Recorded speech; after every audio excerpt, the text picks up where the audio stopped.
When osprey grab a hold of something a little more challenging, they often spread their wings out wide and use them just like an outrigger on a boat.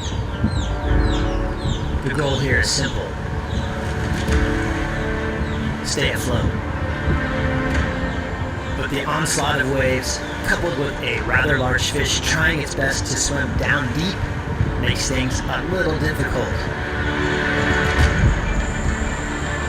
This bird's choices are extremely limited. It can let go of the fish and start the whole process over,